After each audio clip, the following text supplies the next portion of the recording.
She's such a water dog. She's a crazy dog.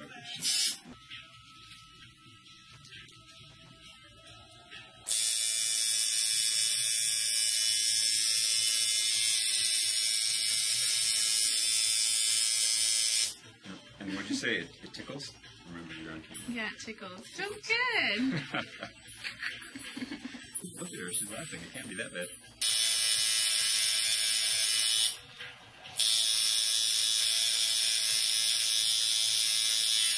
How did you happen to become a tattoo artist?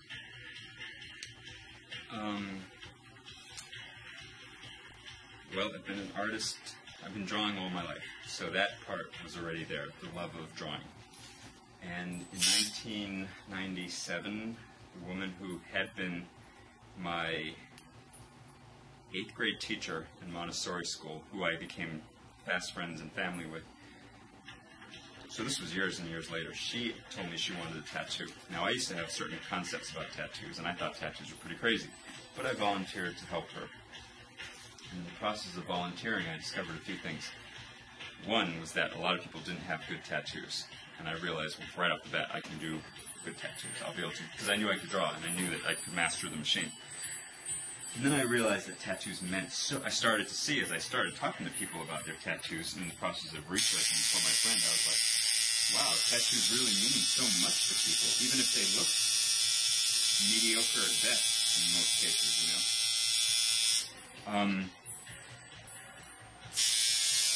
And as people started asking me, well, why are you asking all these questions, Shiva?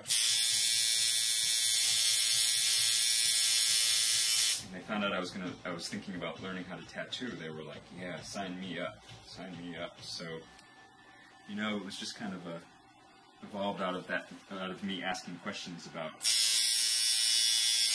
where you got your tattoo, how do you feel about your tattoo, what was your experience, just in the process of researching for my friend. So, what are the reasons people most are good for getting a tattoo? I mean, what is there a common theme about that motivates people? I think there's a lot of different reasons why somebody can get a tattoo. I can tell you this: the people who find me are people who tend to have approached it with more of a conscious intention, and are approaching it with a very positive energy behind it. You know, I think there's a lot there. It can run the gamut, and some people really represent dark images. Some people really want to represent light images, and I think the people who are of the latter category are the ones who are going to seek me out. And I have to say, I also have a lot of people who come to me who want tattoos that are meaningful, but also very visually tight, so to speak, like nice artwork as well as something significant. So, what haven't I seen? And people come from all over. I mean, I've got clients who will make appointments months in advance from Scotland or Australia or London. And it's fun because we get to work together on the evolution of projects, oftentimes custom projects, that really are so deep and personal to these people. I mean, gosh, it's a tremendous honor to do this. Back when I started wearing a mask and goggles, which is pretty unprecedented in the industry, I became like the ultimate cleanliness snob. Like, nobody can work here now who won't wear a mask and eye protection. Makes sense to me. It's standard operating procedure for people who are dealing with, you know, body fluid, you know, especially splattering body fluid. But it's not a big hit in the industry. I think the industry is very fashion conscious, and a lot of artists are like, that just interferes with my fashion style, you know, looking like a doctor kind of thing. But I say it's not even about fashion, it's about personal safety. So I'm become such a snob in terms of cleanliness over the years. That's my big thing. If I had to say I had one thing that set me apart from other artists more than anything else, I mean, I'm a good artist, but there's lots of good artists out there. There's no shortage of talented people tattooing. But what there is a shortage of is talented, clean people offering this service. a person wants to get a tattoo, what are the steps you'd recommend that they go through? Well, thinking about the design is a very important first step. When I say thinking about a design, I will encourage people to give themselves as much time to think about it as possible. Here's the case in point. Imagine you have to wear the same shirt every day for the same year, for every day for the rest of your life kind of thing. Most people will be horrified at that thought. I don't have any shirt that I could wear every day for this, but that's essentially what you're doing for the rest of your life, is wearing this one design, one saying, one whatever. I cannot overemphasize thinking about it very carefully. And people will put more research into, say, a new car, a house, a loan, a pair of shoes. God knows they'll put more money into that easily, without a thought, than they will into a tattoo, you know. And I'm like, there's no bigger commitment in this lifetime than a tattoo. Tattoos last longer than marriages. Most marriages, you know, don't last as long as a tattoo. So, I think I would encourage people to make a conscious decision as best they can. Younger folks especially, because they fall into the demographic of those who will get a tattoo and regret a tattoo. So younger folks, I'll suggest this. Find your design before you go for your tattoo. Don't go for your tattoo and then try and find a design in the shop. I think it behooves you to, as a young person, to find a design and then sit with it. And not just sit with it in some abstract notebook somewhere or on, you know, some obscure computer file, but put it up. Put it on your refrigerator, put it on your notebook, put it on your locker, put it in your bathroom, put it over your bed, so that you see this tattoo as a young person all the time, and you can at least say, I've made an informed decision. It's not like I haven't seen this tattoo a lot. I've looked at this tattoo every day for a year. And I can't tell you the number of times that I've had people who I've given this advice to, and then they come back and see me a year, 2, 3 years later, sometimes 3 years later, and say, you know, I sat with that design, and either they'll say, yes, and I'm so glad I sat with it, because now I'm really sure.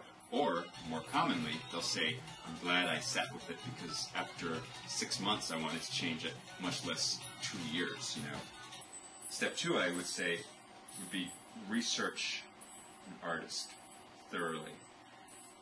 Because that's oftentimes the big missing link between a good idea and a good tattoo. You know, somebody who's just like, might have a really great idea, but doesn't have the patience to find a good artist. And by patience, I mean, typically when you're working with a good artist, you're going to be dealing with the waiting time. So it's not unusual that when you see a tattoo that goes along with the story, I was out Friday night and I got a tattoo. You know, I found a place that was open kind of thing, and I got this tattoo that I picked off the wall. It tends not to be the most amazing tattoo. Sometimes somebody gets lucky, but again, it's a careful combination of research for the design, thinking about the design, finding a good artist, competent artist. I say the big important step is finding a clean artist, and I would stress that a lot because I think it's hard to find a clean artist. I think that, myself aside, there's not a whole lot of clean artists out there. There's not. I mean, I'm not making stuff up. Like, again, it's not like I like wearing a mask and eye protection, you know, but I think that, you know, one of the things that I say to people when you're trying to determine if someplace is clean or not is look at the machine. Is the machine in a bag? Is the machine protected by barrier protection? Everything, if you look at my workstation, everything should be protected with barrier protection. My power unit, my power dial, you know, I've got barrier, you know, it's a very thorough operation. And then my gown, my apron, it's very thorough. And I say to somebody, well, this all demonstrates that I know what I'm talking about when I'm dealing with what I'm dealing with. If you look at this tattoo, if you see close up what I'm doing, you'll see there's ink splattering, there's fibers floating up in the air with water and ink and blood on it. I had a tattoo artist one time tell me that he got finished doing a tattoo, 6-hour tattoo with a lot of blue. And he went and blew his nose. A ton of blue tinged mucus came out, indicating that he'd been breathing this stuff. I'd love to put a video together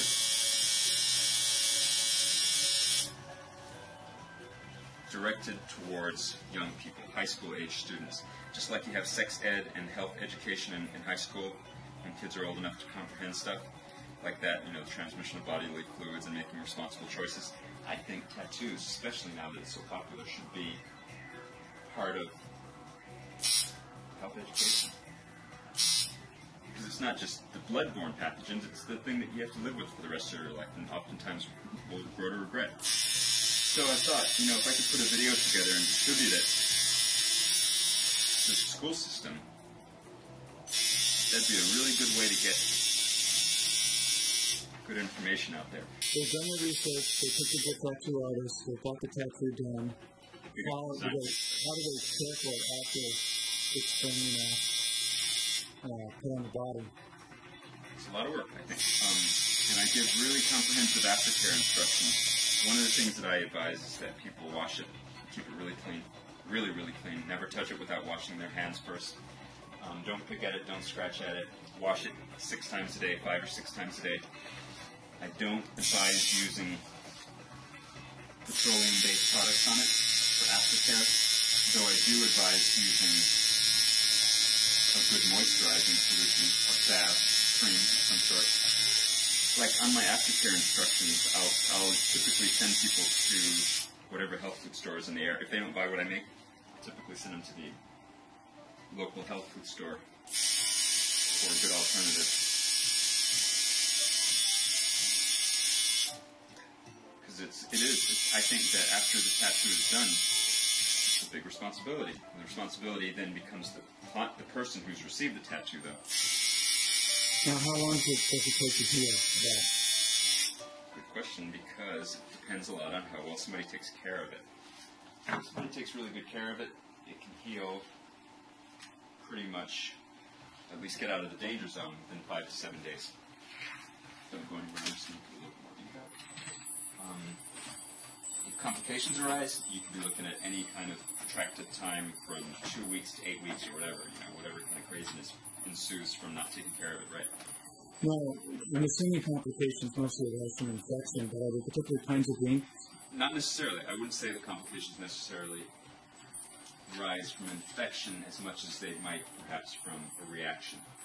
Infection, I warn people so much about washing their hands first, and I'm so clean about my procedure. An infection, as in bacteria contaminating the tattoo from outside source, either through me or through hands, not washing your hands, that's a lot less likely than somebody reacting to a pigment. So reaction versus infection. Reactions are, I would say, for me, in my experience, what I've observed, something that you can't avoid when you're dealing with tattoo inks. It's going to happen. The percentage is small, but it does happen that people have reactions, and it's a gnarly thing to go through. It's again, protracted healing time, soreness, sometimes unbelievable soreness.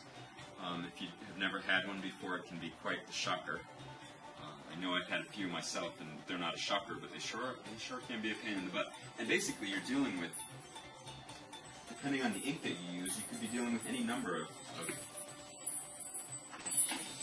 chemicals that may be more or less toxic. Some inks are all metal, or have heavy metals as their base. Yellow is very common that it's cadmium. White is very common to be titanium, cobalt, blues, iridiums, greens, iron oxides, which are very dangerous, I think, are often in reds. Cadmium, yellow, cadmium's a radioactive pigment material, and yet it goes into tattoo inks. Now, what I use, I've moved away from working with any metal-based pigments, to the best of my knowledge. I don't make the inks, I buy the inks. They say that they're not metal-based. They say, actually, that they're plant-based. One of a couple manufacturers that I understand now are making non-toxic, organic, plant-based pigments. So for me, it's a big concern. What kind of ink am I putting into people? People who are on cleansing diets, raw food, fasting, cleansing, whatever way, are more likely to react than people who, say, have a steady diet of Pepsi and steak. I gotta reiterate that most people don't react. Most people have tattoos that heal just fine, which is why I'm still doing what I'm doing. Because if a lot of people were reacting to this kind of stuff negatively, I wouldn't be doing it. The question of you know, what do you think about making a living hurting somebody? Well, you know, not everybody hurts when they're getting a tattoo, you know, and it obviously can't hurt that bad because you can zoom in on that face and it's got a smile on it and she's not like crying. But some people fall asleep. I've worked on people on their ribcage. You might not believe it, but they've fallen asleep. I would not fall asleep. I'm the same way. I'm like, hell, fall asleep. It's like falling asleep with an alarm ringing in your They ear. really that hurts. did? Yeah, the number of times people have fallen asleep. Oh my goodness, the number of times people. I watch out for that now. I don't like when people fall asleep because they, you know, when somebody's asleep and you're tattooing them, they tend to do silly things like jerk or twitch. Or I had a guy one time start snoring and he fell away from me. I turned to come back and tattoo him and he was just falling, kind of slouching. Like, man, you gotta wake up and drink coffee or something. But the way this works, it's like a fountain pen in a sense, where this device, this tool, draws ink up into this little well, this little reservoir on the tip of this tube. The pens, which in this case have 5 of them in a tight circle formation, are welded onto this bar, which you see there. That bar moves up and down, bringing the needles out just a little bit. You can see how far they come out, just a little bit. And again, those are 5 pins in a tight cluster. Versus this one, which has 7 pins, but in a spread out formation. Like a different brush for you doing, like for the bolder areas and the lettering. I use this one, just because it's faster. So you basically use 2 different kinds. I can use more than, I mean, in this case 2, but there's been instances where I've seen 3 or 4 machines for different kinds. And then this is only 7, but I have tubes that are this wide that hold like 36 pins. Whoa. Yeah, they're pretty. Oh my god. And they're gnarly. Yeah, like one of them is called the Tyson. Is that for like big shading and stuff like that? Big shading. Yeah. Oh. If a person decides to remove the tattoo, how do you think about doing that? Can you do that? I don't remove. I don't deal with tattoo removal. That's a whole different specialty. But the extent that I'm involved with that is that I will on my website have links to places where you can learn about that and different options. I would say that the best option right now is laser removal. Laser removal tends to be, depending on who you talk to, between 5 to 10 times more painful than the tattoo itself. And if the tattoo is applied well by a competent artist who's using good technique and good equipment, your tattoo is going to be a lot more packed in. Like the ink is, I shouldn't say tattoo. Your ink is going to be much more packed in than, say, if you got a jailhouse tattoo or a tattoo by somebody who wasn't very good, and the ink might not be as hard to come out. So there's different factors, and certain colors are harder to come out than others. And then, this is interesting too, recently there's been some research into the development of some kind of synthetic, and so I don't know how safe, but some kind of synthetic pigment that is easier to take out than any other. Okay, it's a little sore now. Thank you.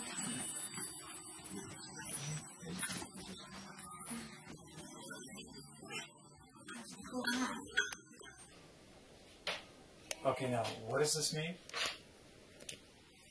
Oh, it means, it's in Latin, it means, Don't touch without washing your hands. Oh, I didn't, did I? No, yet. Almost. No, you're going to be in trouble. It's Latin, it means live your life the way you want to live, or make what you want of your life. Or big pumpkin.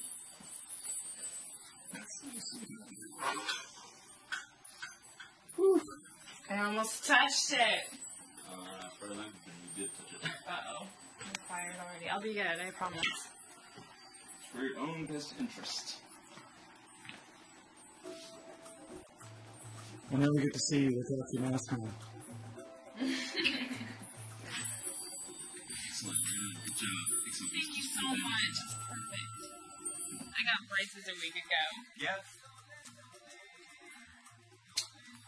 Now I'm a nerd with a tattoo.